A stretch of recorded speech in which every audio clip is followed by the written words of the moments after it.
Good evening, Your Excellency, Mr. Teo Chee Hean, Deputy Prime Minister and Coordinating Minister for National Security of Singapore, Professor Aung, Chairman, ICS Board of Trustees, Honorable Director of ICS, Mr. Choi Shin Kwok, distinguished guests, ladies and gentlemen. Let me begin by congratulating the Institute of Southeast Asian Studies on its golden anniversary and by thanking the Director of the Institute for inviting me to deliver the Singapore lecture. I particularly appreciate the opportunity to speak here today on the challenges and objectives of our democratic transition as Singapore is the chair of ASEAN this year.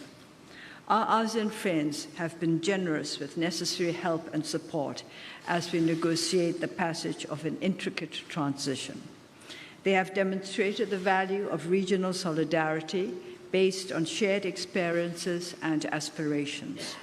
The premise that what helps one part helps the whole underpins a consensual, cooperative approach that has played a vital part in making ASEAN one of the most successful regional organizations in the world, despite development gaps between its member states. A transition, to put it simply, is the process of going across from one point to another. The distance that must be covered and the nature of the terrain that must be traveled define the scope and complexity of the challenges that have to be faced and overcome. Myanmar is crossing over from a long-established authoritarian system to one that we label democracy. Our people's perception, or rather perceptions of democracy, varied, incoherent, and inconsistent as they may be, impact on the transition that our country is undergoing today. During the last 3/4 of a century, Myanmar has undergone three major transitions: from colonial rule to independence in 1948, from parliamentary democracy to military dictatorship in 1962, and still in progress today, since 1988, still incomplete, is the transition from dictatorship to democracy. The first transition was a straightforward culmination of a hard and costly struggle, a clean-cut change from the status of colonial subject country to that of a sovereign independent nation. The second transition, too, was sharp and clearly placed in time. Tanks on the streets of the capital one morning, a crisp declaration on the radio. Our present transition is the most complex, the most challenging of all. The very beginning was amorphous. There was nothing so definite as the lowering of one flag and the raising of another, no brief staccato announcement to mark the completion of one phase and the beginning of another in the life of our country. Several incidents, each in itself seemingly at the time of minor importance, fused together to become the force that launched a nationwide uprising for democracy. The uprising was put down quickly, but nevertheless, it opened the gates to the rocky protean transit path that we continue to tread today. Democracy in 1988 meant for our people the opposite of all that they had associated with the Burmese way to socialism.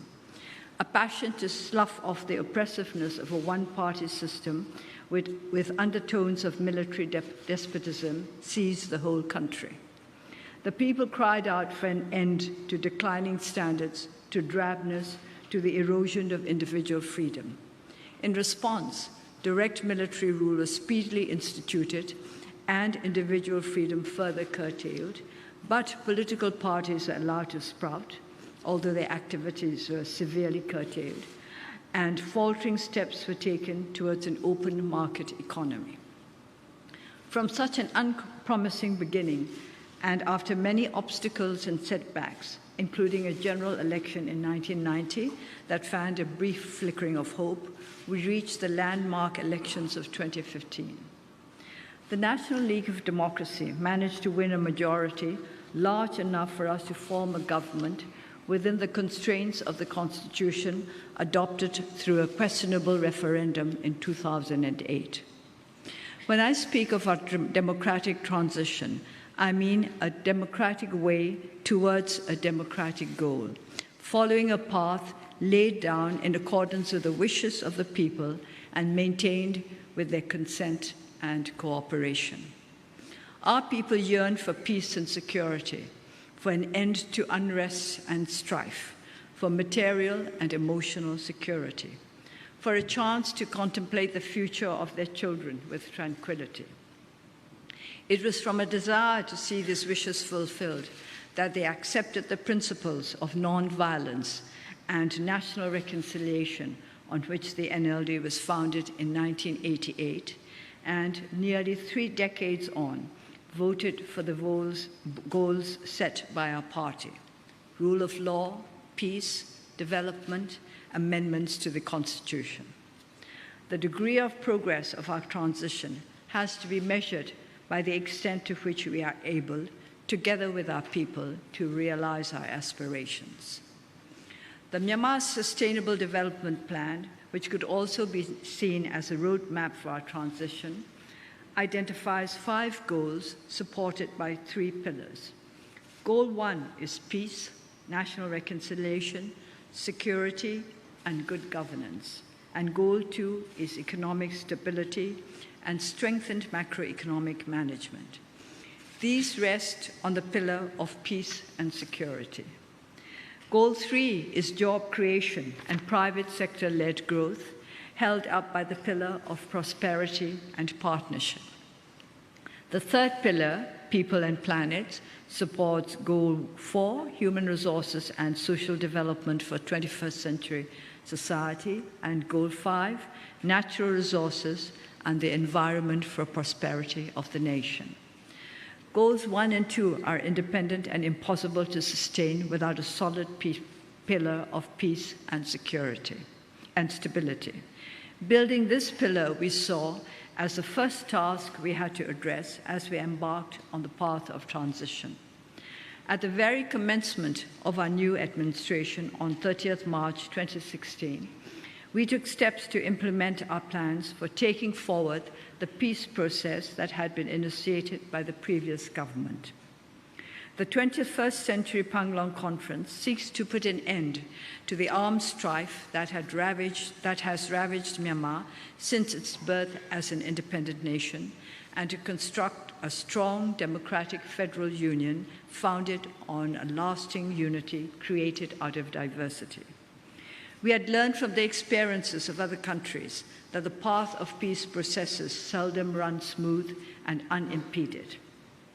As ours was an unparalleled intricacy, involving more than the common number of players, we were prepared for difficulties and disappointments, setbacks, and even breakdowns. But we were determined to persevere, because without peace, our transition could not blossom and bear fruit. There have been difficulties and disappointments, as anticipated, but incessant negotiations, endless patience, the goodwill of participants, and the encouragement and help of our people and our friends have enabled us to keep moving forward. In each of the 3 Panglong meetings held over the last 2 years, we made valuable progress. In the first Union Peace Conference, a 7-step roadmap for peace and national reconciliation was achieved. In the second conference, 37 principles were adopted. Before the third conference, 2 more ethnic armed groups signed the ceasefire agreement, and during the conference itself, 14 more principles were adopted. Serious challenges remain, and armed conflicts continue to break out between the Tamador and the EAOs, as well as between the EAOs themselves. We are constantly alert to the challenges, and we aim to resolve them through dialogue and negotiation by persevering in the endeavor to build mutual trust and understanding. A sound base for peace and stability has to be broad and comprehensive. Addressing destabilizing issues in Rakhine State was a fundamental part of building our Pillar 1. Within 2 months of taking on the responsibilities of government, we established the Central Committee for Rule of Law and Development in Rakhine, and soon after, we approached Dr. Kofi Annan, former Secretary General of the United Nations, to head an advisory commission that would help us to find lasting solutions to the problems that were jeopardizing peace and progress in a region so bountifully blessed by nature. Please allow me at this point to pay tribute to Dr. Kofi Annan. His qualities and achievements were myriad, but here it is only fitting that I should focus on what he meant to us as we negotiated the path of democratic transition. He agreed to take on the responsibility of advising us on how we might resolve deep-rooted problems in the Rakhine, because his nature was cast in a generous, positive mold. He wanted us to succeed, to reach our goals of peace, prosperity, security, and progress for our country. Dr. Annan abided by his decision to help us, even after events in Rakhine brought down severe criticism on Myanmar. His compassion, his integrity, and his courage shone through his acts, and the recommendations of his commission reflected his wisdom and his wide experience of the challenges of our times. His approach was constructive and caring. Despite the many demands on his duties, he made time to speak to me on the telephone occasionally, to ask how he might help, to listen, to encourage. One of the last public events he organized was a workshop earlier this year on lessons learned in Rakhine.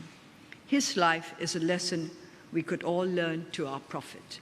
It exemplified the principles and values on which the United Nations was founded, the principles and values that allowed us to hope peace and prosperity might be possible for all in our world.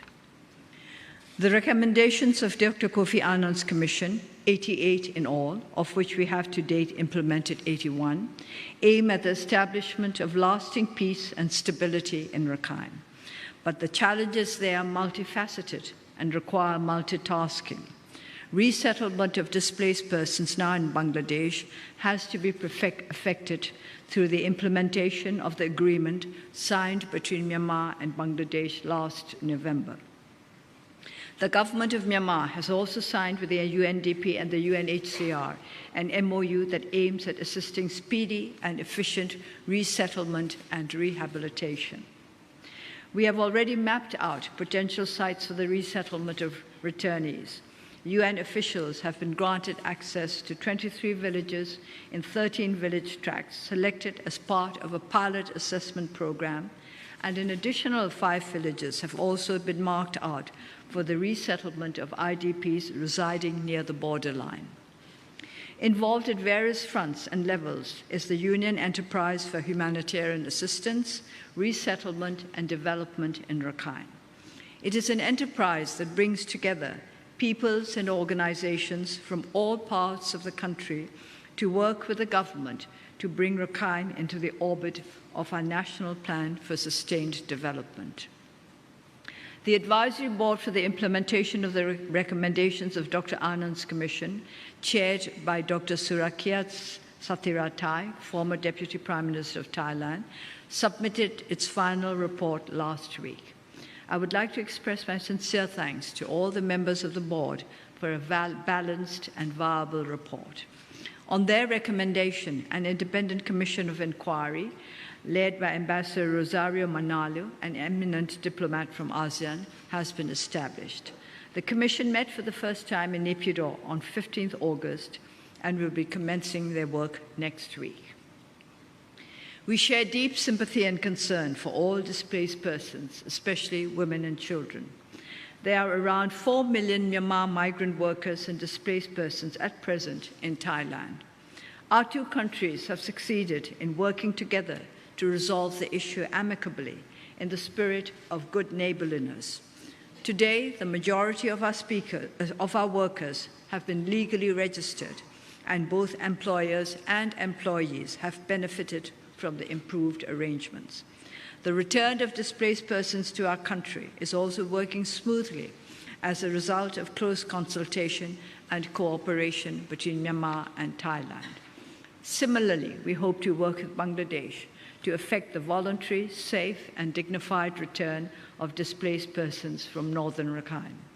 We have reached out to Bangladesh by sending ministerial delegations to Dhaka, and last week, the Bangladeshi foreign minister was invited to Myanmar to see at first hand preparations we have made for the resettlement of returnees.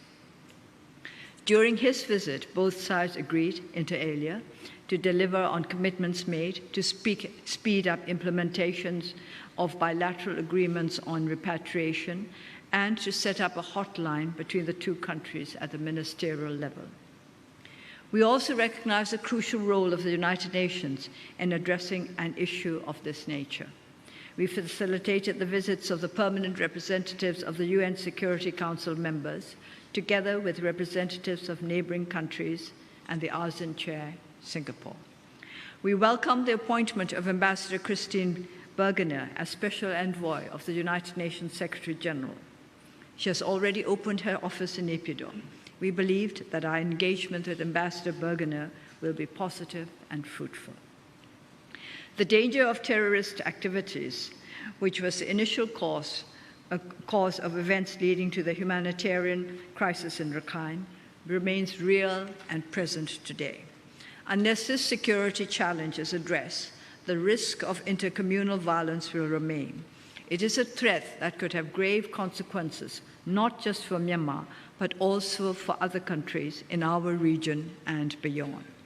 Terrorism should not be condoned in any form for any reason whatsoever.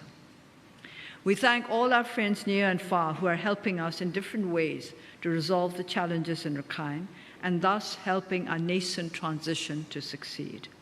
At this critical time, members of ASEAN and other friends can play a role by helping Myanmar in the implementation of Dr. Annan's recommendations in such areas as strengthening rule of law and strengthening educational and health infrastructure to help promote social harmony and peaceful coexistence.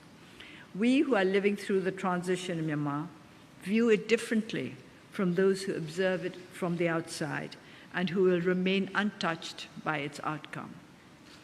For us, it is the broad, all-encompassing map of the future of our country, as well as the small details of our everyday life. Our approach has to be holistic and inclusive.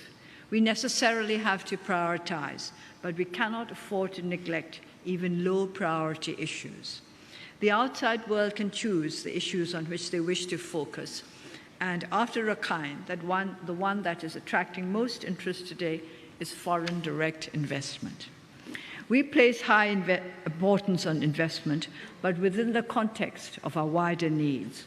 We want Myanmar to be business-friendly, an environment where investors can be comfortable and secure, and where their interests can merge harmoniously with our development aims. Our new investment and company laws have been carefully crafted to promote best business practices as well as good governance. Procedures have been streamlined to remove bottlenecks and accelerate the implementation process. The new chair of the Myanmar Investment Commission is here with us today, and he is ready to assure those who are interested that he is willing and able to facilitate business ventures. I shall not usurp his prerogatives, but however, there are certain things he would like me to tell you. ASEAN economic integration, coupled with innovation, free trade, people-to-people contacts, and regional connectivity, presents us with immense opportunities. Myanmar's recent economic surge is attributable to trade and investments from ASEAN and other East Asian economies. Myanmar and Singapore, strategically located at the crossroads of this economically vibrant region, have a pivotal role to play in ensuring the continued economic growth and prosperity of ASEAN countries. We can combine our comparative advantages to our mutual benefit and to the benefit of this region. Myanmar is the largest country on mainland Southeast Asia and is endowed with both arable land and natural resources, from forest products and minerals to natural gas. It also has a sizable population and a youthful workforce. Singapore, on the other hand, is one of the world's most reputable financial and trading centers, as well as a transportation hub. It is well equipped with world-class infrastructure that includes sea and air links and telecommunications. It is not only located in the heart of one of the fastest growing regions in the world, it has a skilled workforce and technical know-how that makes it a leading investment partner in the region. Foreign investment in Myanmar reached $8 billion last year, and more than half of it came from Singapore. The future remains bright as Myanmar and Singapore work to promote trade through a bilateral investment treaty. The investment that is paramount for our transition is investment in our human resources. It is also fundamental to our sustained development plan. One economist observed that all of Myanmar's critical economic indicators at this moment are either favorable or stable or moving in the right direction. But which is the right direction? The right direction for us is the one that will lead to an improvement in the quality of life of our people. Among the fundamental infrastructure requirements identified by our new administration in 2016 were roads and electrification, not only because these are among the basic requirements of potential investors, but because these are also essential to our investment in human resources. Better roads mean better access to health and education facilities, and lighting provides new opportunities for our people to achieve their potential. Over the last 2 years, nearly 3,000 miles of roads have been constructed or upgraded, with priority given to least developed regions such as Chin and Rakhine. And government spending on health and education has increased by 1.2% and 2%, respectively. Some of the steps we have taken, which may not seem significant to observers, make a great difference to the lives of our people. For example, the number of midwives appointed by our health ministry has increased from 2 digits to 4. In our villages, the services of midwives are not limited to childbirth. They provide basic health care. By producing more midwives and by using modern technology to raise their capacity, we achieve a significant improvement in the health of our rural population. And our rural population makes up about 70% of our total population. On the education front, the recently published report of the Myanmar Living Conditions Survey 2017, the first of its kind, undertaken by the Ministry of Planning and Finance in conjunction with the UNDP and other international agencies, found that literacy has risen across generations. Generation gaps in literacy have closed at the national level, and the rise in the average literacy was predominantly driven by women. And school enrollment rates have been rising steadily. The survey covers population and demographics, energy and electricity, assets and household materials, water and sanitation, technology, including mobile phone, computer, and internet, education, and labor.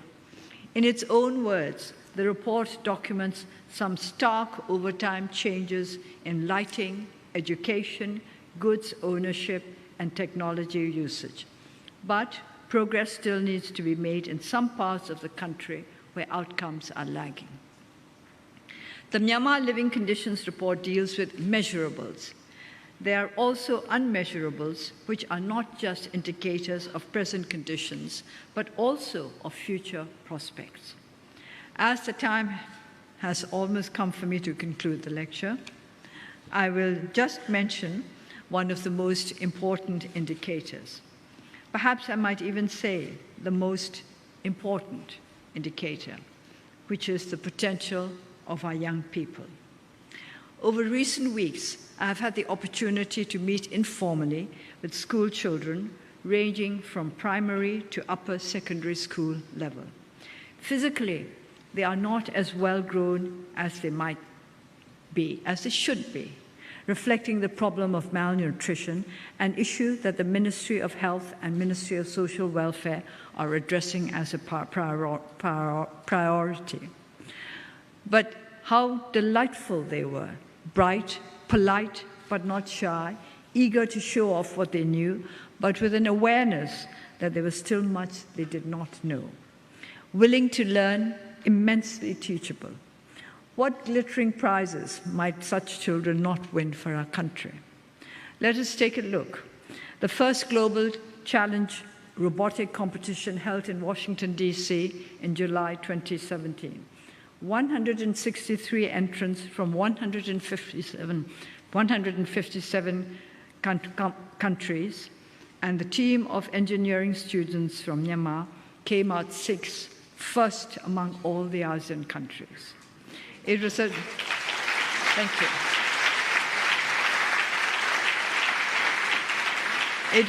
It was a triumph of innovation and teamwork. It was an indication of our potential, of how we shall find the resources to overcome the challenges of our transition. The greatest strength of a democratic transition, the involvement of the people, is also its greatest challenge. To weld together the will and purpose of millions into a whole that allows the wonderful diversity of our country to shine through is a formidable undertaking. I believe that our people have the capacity to meet this challenge and to carry the transition to a successful conclusion, which will be the starting point of a new, better era for our nation. And I believe that our ASEAN friends will be with us as we continue on our journey. Before I conclude, I would like to invite all our friends to join us in our journey. Our journey is not a simple journey, it's a venture. It's a venture into the unknown future. It's an adventure. It's an adventure in which we are all taking part. We have many challenges to face, many weaknesses that we must address, but we have confidence in the ability of our people and the capacity of our people to grow into these challenges. We have mentioned among the challenges that we have to face, I mentioned earlier that amendments to the Constitution was one of the goals of our government. And this is something that we need to mention here, because the completion of a democratic transition must necessarily involve the completion of a truly democratic constitution. This we have not yet achieved, but we aim to achieve it through negotiation and through evolution. During my time in the legislature, from 2012 to 2015, we discussed amendments to the Constitution. We were, of course, a minority then, but we put forward our ideas, the parts of the Constitution which we believe would have to be amended if we are truly to be a democratic society. But we also made it quite clear that these changes we will bring about through negotiation, always keeping in mind that national reconciliation is one of our greatest needs. A country with 135 ethnic groups, how can we go forward without learning how to live with diverse ideas, diverse customs, diverse aspirations? To do that, we must learn to talk to one another, also to listen to one another. I'm very grateful for the opportunity of talking to you today, and I hope that you have been listening. We have often found that listening requires much more than sitting in a room and letting the sound flow in.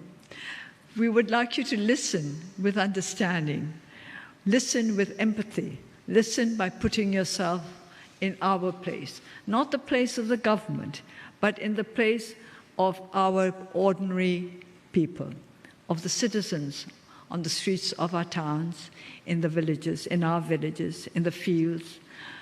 If you listen with their ears and you try to see with their eyes, you will have a better idea of what the real challenges of our transition are. They're not just challenges that the world sees, but the challenges that each and every one of our people sees for himself or herself. I am confident that ASEAN, better than any other part of the world, will understand our needs because we have been through the same experiences of colonialism, of nation building, of trying to develop an undeveloped economy, of trying to educate an uneducated,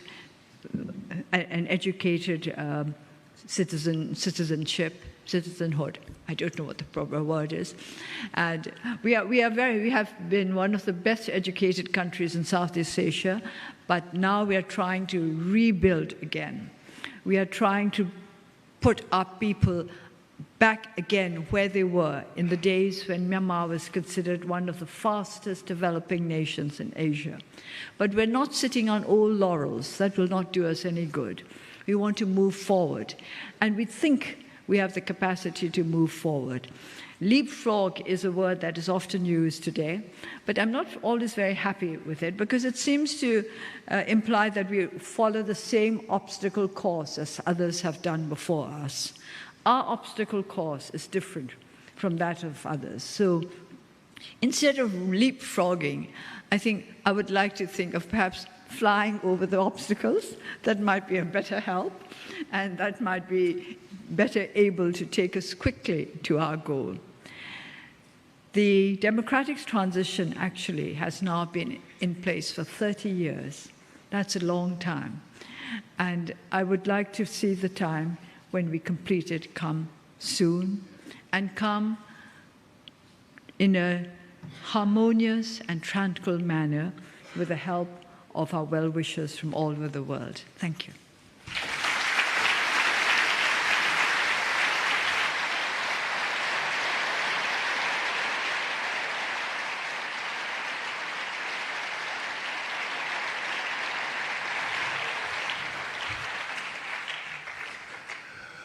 Well, Excellencies, ladies and gentlemen, after that excellent lecture, Daw Soo has agreed to take some questions from the floor. Perhaps Heng Chi, you can start. Professor Chan Heng Chi. Your Excellency, Daw Aung San Suu Kyi, as a Singaporean and a member of the audience, first of all, allow me to welcome you warmly to Singapore again. I am Chan Heng Chi. I'm chairman of the Lee Kuan Yew Center for Innovative Cities in the Singapore University of Technology and Design. My question for you is this. I've been listening, and I've listened to your speech, which covered the wide range of the, sweep through the different struggles, the different, benchmarks in your constitutional and democratic transition. You've touched on, in this speech, quite a lot on ethnic armed conflict and also Rakhine and the economic problems. So my question for you is this. NLD and you have been in government for almost 2 years now. What has surprised you most in governance in this period? Well, I have to say nothing has really surprised me. Well, after 30 years in politics, I think you cease to be surprised by anything at all. But what has surprised me most, I'm being honest when I say that nothing really surprised me. We were prepared for what we would have to cope with. And we were well prepared. As I said, 30 years is a long time. But what shall I say? Shall I just say what struck me most rather than what surprised me most? Was the fact that they would prepare little talking points from me whenever I had to meet a visitor. I thought, oh, this is very strange. I'm supposed to go with a little book and talk to my guest out of it. And that I found rather strange. But, I have to confess that I don't use these books. But my staff still assiduously prepares them for me.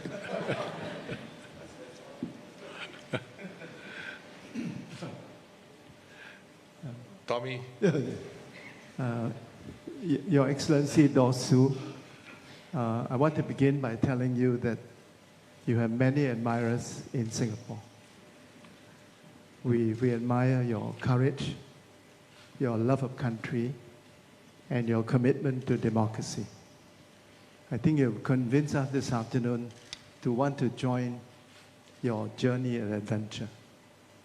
I want to ask you two questions.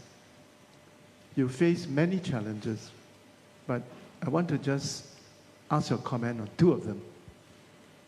The transition from military rule to democracy is yet incomplete. You said something in your lecture. Could you share with us a few more of your thoughts on how we can complete this journey? My second question is about the economy. As you know, Singapore is the second largest investor in Myanmar, and we want to do more. But our business people find your environment very challenging. I hope you will not be offended, and your minister will not. I won't be offended, but I think the chair of our MIC might feel a little offended. I hope you will not be offended if I refer to the fact that in the UN's list of countries for ease of working, or ease of doing business, you currently rank 171 out of 190 countries. It's a rough indication of the many challenges our business people face.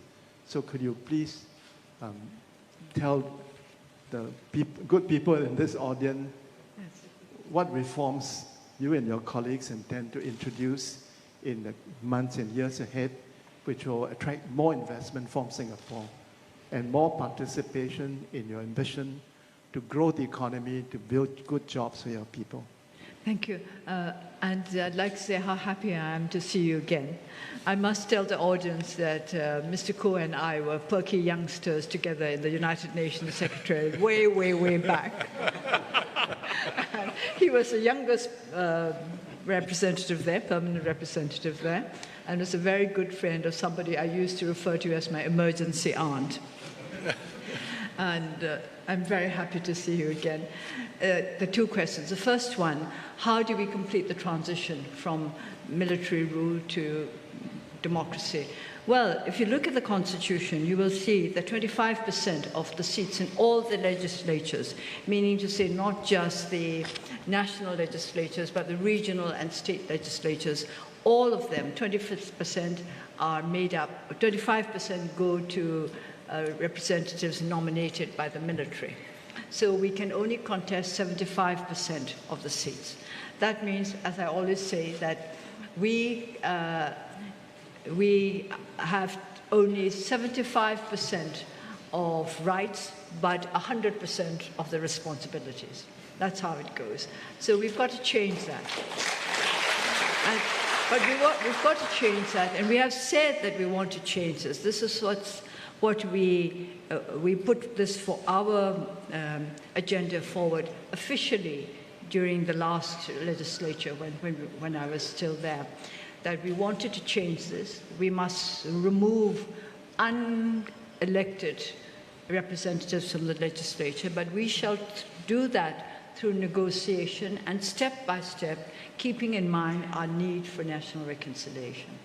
And there are other parts of the Constitution which are not democratic, and these also are the parts to do with the powers of the military.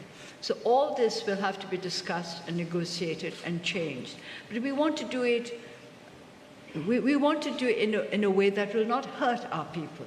We've had enough unrest in Burma. We've had enough trouble in our country. Our people have suffered enough. We do not want to we do not want to encourage the kind of revolutions that turn that country upside down. We will be patient, but we will be persistent. We will do it within the framework of the rule of law.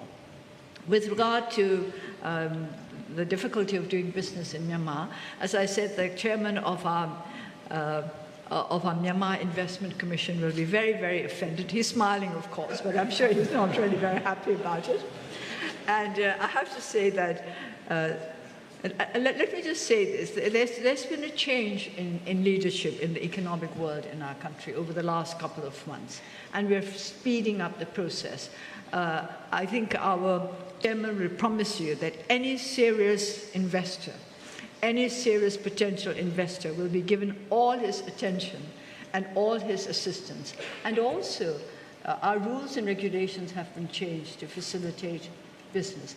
I know that it is not easy to go from a new legislation immediately into its implementation very quickly, but we are doing our best. And I think, Udamcho, how many rungs can we climb up the business ease ladder in a year, do you think? From 171 to where shall we climb up to? I can. Or climb down, I suppose. We're going to climb up, we'll climb down. And, we can't be held responsible for the sins of the past administration. But I can tell you, 171 is not something that we'd like to see, so we are working on it. The first thing we have done is that since the 1st of this month, we'll allow companies to register online and pay online. So that should ease. That's simply Singapore. I'm not sure if they do that in Singapore, but we are going to pay online, allow registration online, and that's going to move the ease of doing business in Myanmar by 10 digits or so. And we're going to have new laws. We already constituted new laws, which will make it easier for the investor. So please try me out, Singapore, and see if it's easier. Thank you.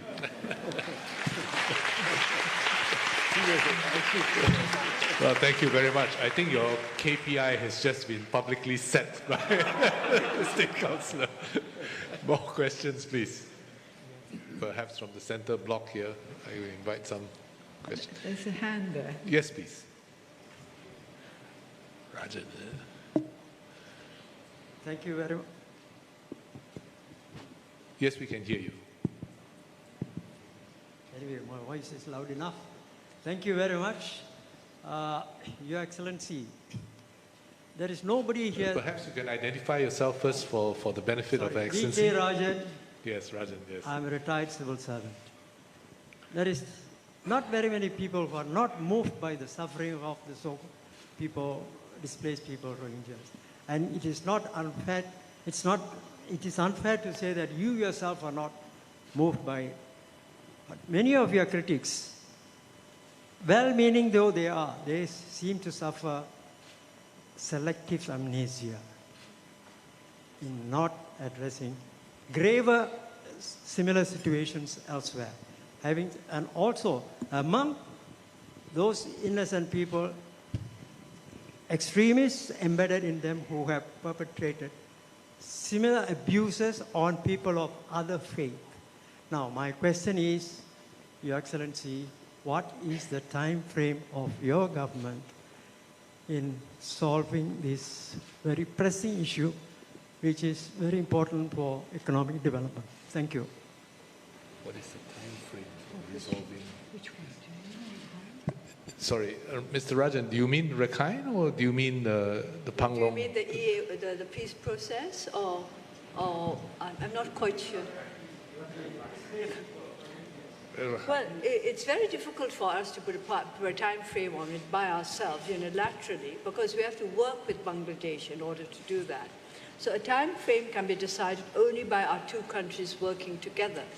The IDPs have to be sent back by Bangladesh. The returnees have to be sent back by Bangladesh, and we can only welcome them at the border. That is part of our agreement. So it's not for us alone to set a time frame. I think Bangladesh would also have to decide how quickly they want the process to be completed. We have been ready to receive them since the 23rd of January, in accordance with the MOU that was signed last November. Is that what you wanted to know? Thank you. Further questions? Perhaps I can take one from here. You had a gentleman here with his hand up. Yes. Please identify yourself as well. My name is Sudin. I'm the president of the Society of Myanmar Civil Engineers in Singapore.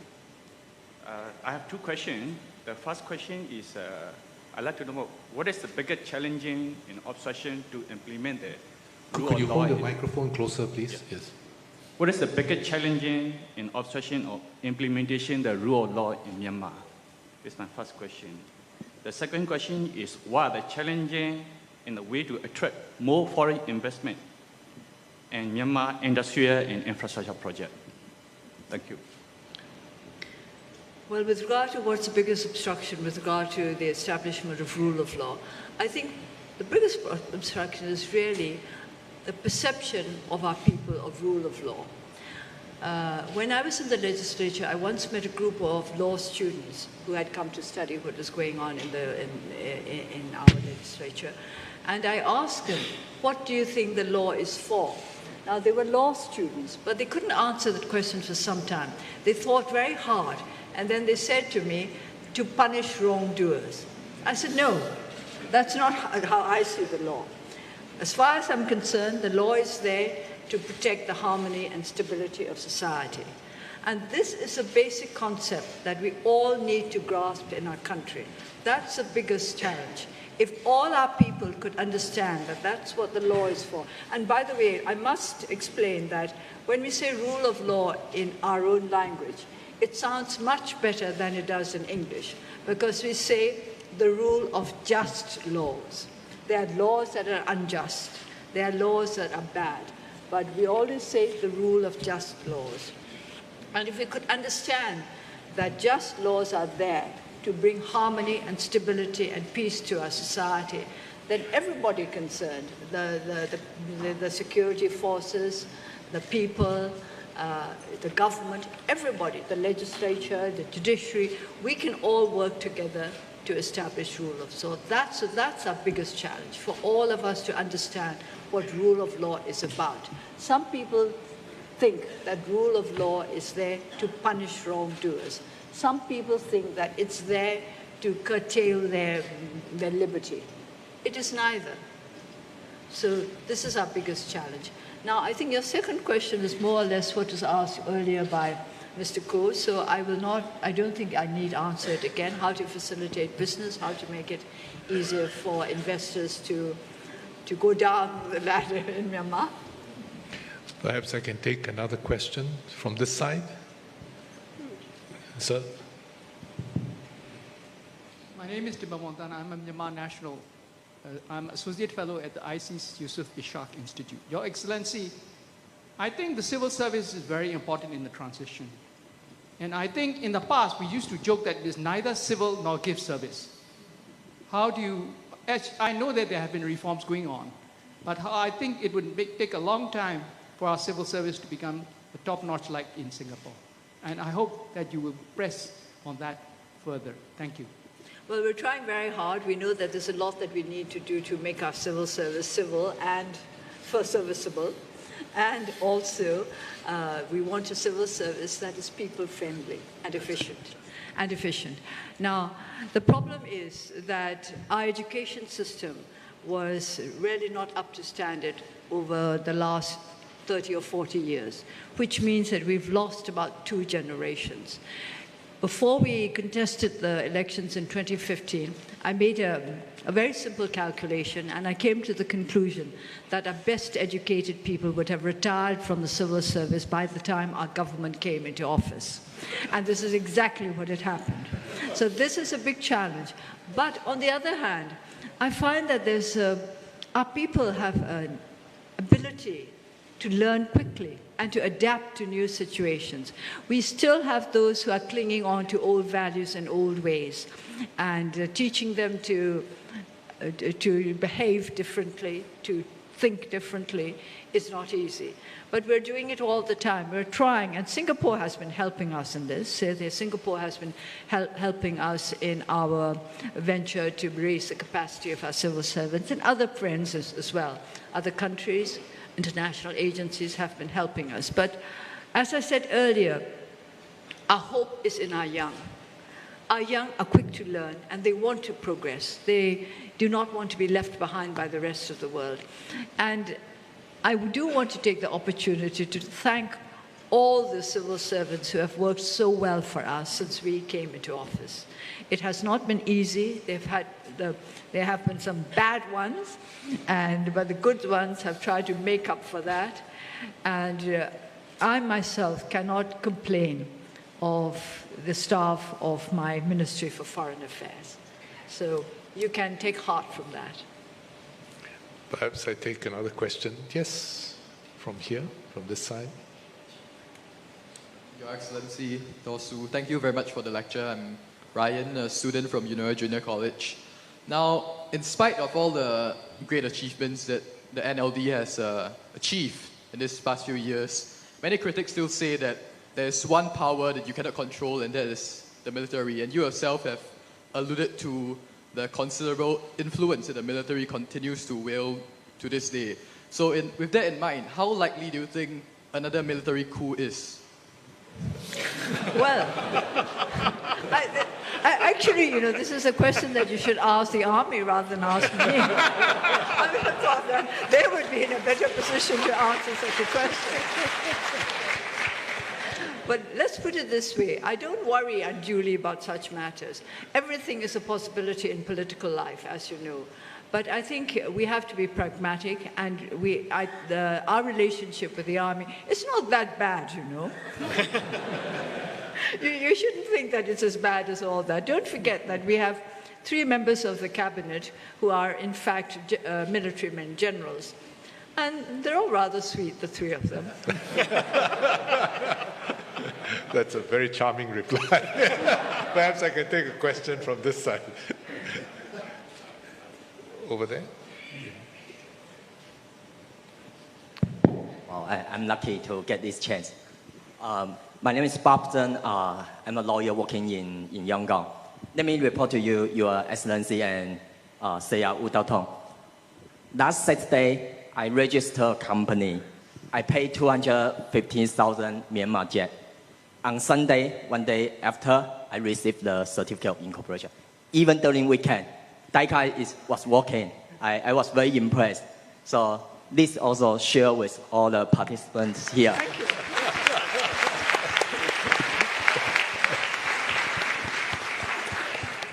It took me past 5 years to complete about 100 companies.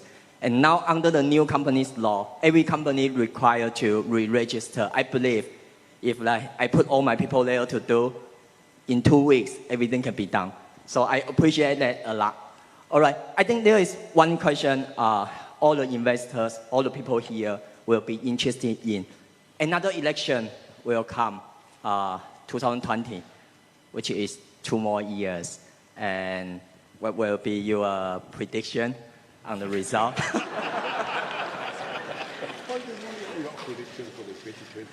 Oh, I'm not an astrologer, but I think if you want this business efficiency to continue, you'd better root for us.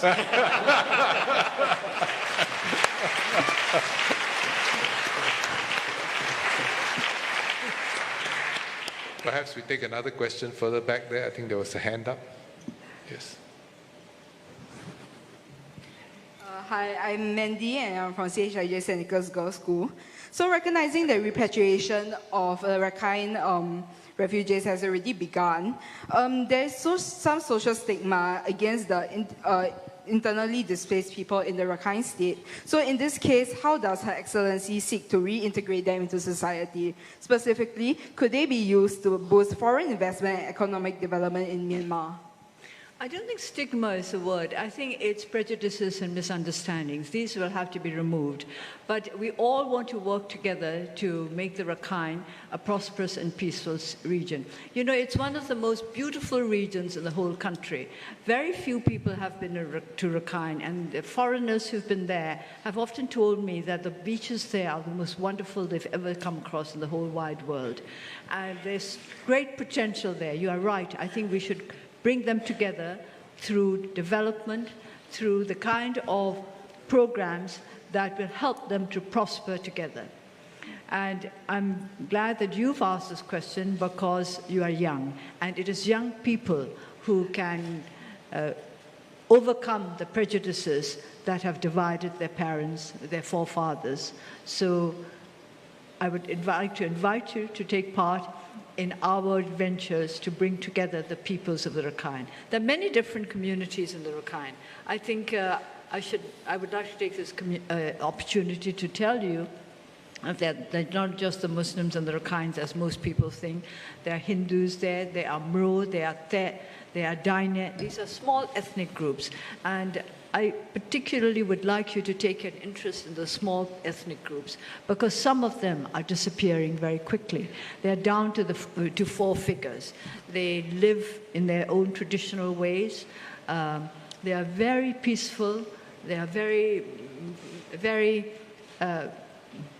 people who are content with very little.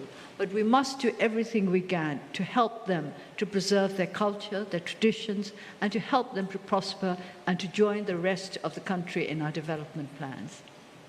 Would you take another 2 questions, please? Yes. Dosu has agreed to take 2 more questions. Perhaps the young lady there.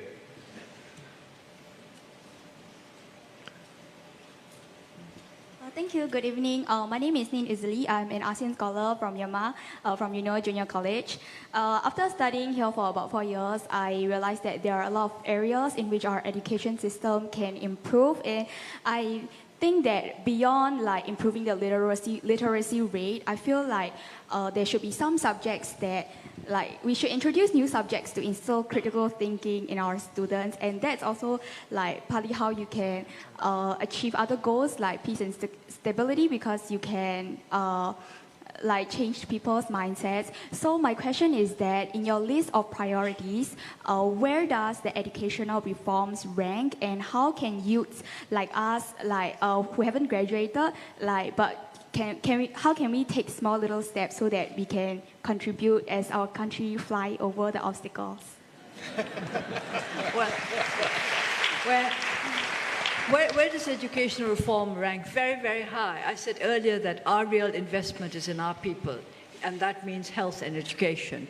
And also when I was going around the country, everywhere I went, I would ask the people, what are your greatest needs? And I was struck by the fact that the first, of course, they're very practical. Our people are very down to earth. First of all, water in the places where there was not enough potable water. Secondly, roads. Thirdly, electrification. And fourth, always education before health. They thought that education was much more important than health because they thought that education was a way to ensure their children's future. So educational reform is very much a top priority. It's not just teaching our children how to think or to catch up technologically with the rest of the world. It's also to create a balanced society. One of the issues that I find very, very challenging is that of making sure that our boys do as well as our girls. Now, I'm very serious about that, and I'm surprised that other countries which are facing the same problem of girls doing considerably better than the boys are not worried. I'm worried because I don't want our boys to be dropouts, sitting in tea shops and being fed by the women. And that would not be a good idea at all. So I want to readjust our education system in such a way that boys and girls will have an equal opportunity to display their talents and to realize their potential. The talents of boys are not the same as that of girls. I mean, there's no denying it. We may talk about equality, but equality doesn't mean absolutely exactly the same. For example, I want to introduce certain subjects into our curriculum which will make us realize that boys have special talents. For example, art. Art, music, the boys do very well. They don't do so well in those subjects where you have to learn everything up by rote. And even when it comes to something like poetry, I think the men here will agree with me. The boys like to memorize the poems that mean something to them. The girls memorize the poems that will help them to pass the exams. Do you think that's You don't think so?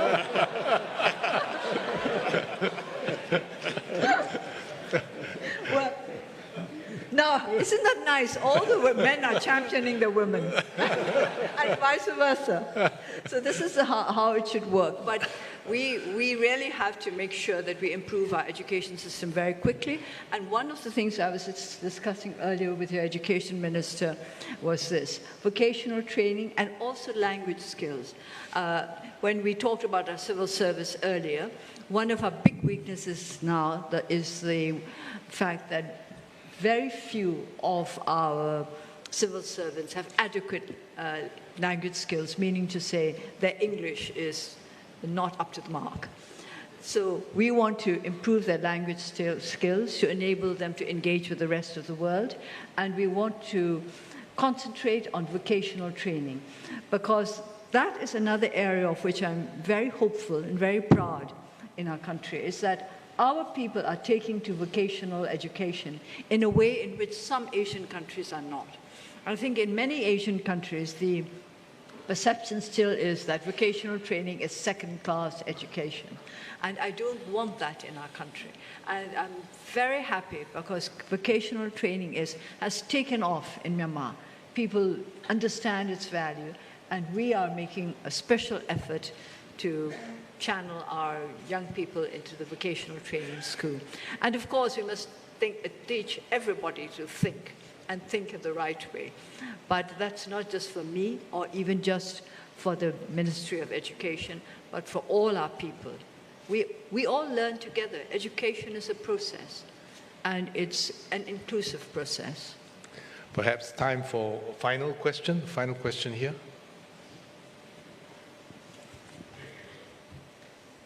Good afternoon, Your Excellency. I'm very glad you bring up the... Can you identify yourself, Sorry, please? my name is Chin Hui. I'm the CEO of Trafigura.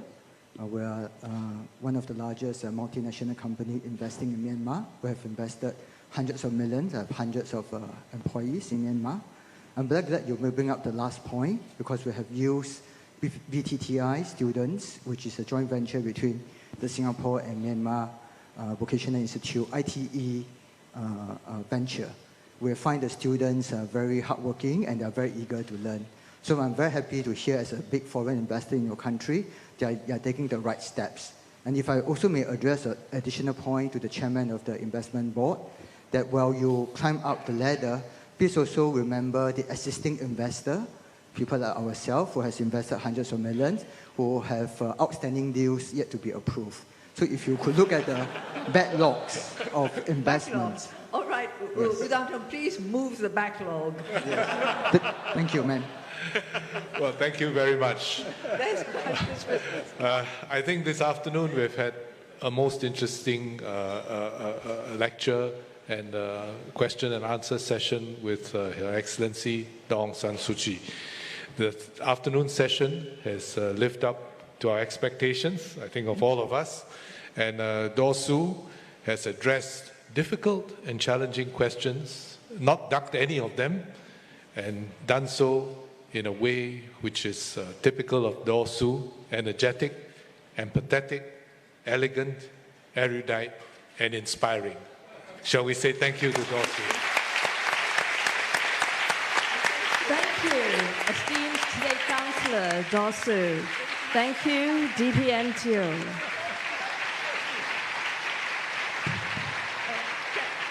Can I just say thank you, because this whole occasion has been much more fun than I thought it would be. Thank you. Thank you very much to all of you. Once again, thank you to the esteemed State Councillor and to DPN Teo. Ladies and gentlemen, as a token of our appreciation, Professor Wang Gangwu, Chairman of the ICA's Board of Trustees, and Mr. Choi Shing-kwok, Director of the ICA's Yusof Ishak Institute, will now present State Councillor Aung San Suu Kyi with a pottery piece crafted by one of Singapore's foremost potters, Mr. Chua Soo Kim. Entitled Sky, Forest, Green Land, the colors on the pottery piece represent the aspiration for a clean and green planet.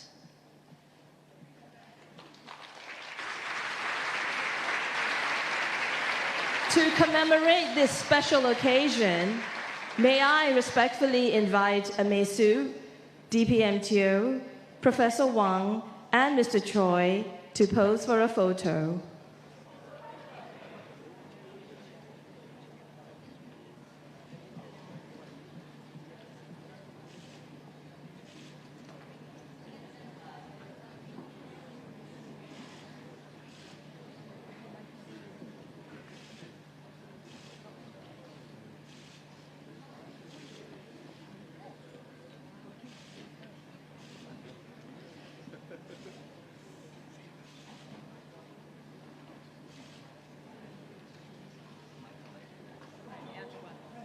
Thank you, Amesu. Thank you, DPM. Thank you, Prof. Wang. And thank you, Mr. Choi. Excellencies, ladies and gentlemen, we have come to the end of the 43rd Singapore lecture. Please remain in your seats while our distinguished speaker and guests take their leave.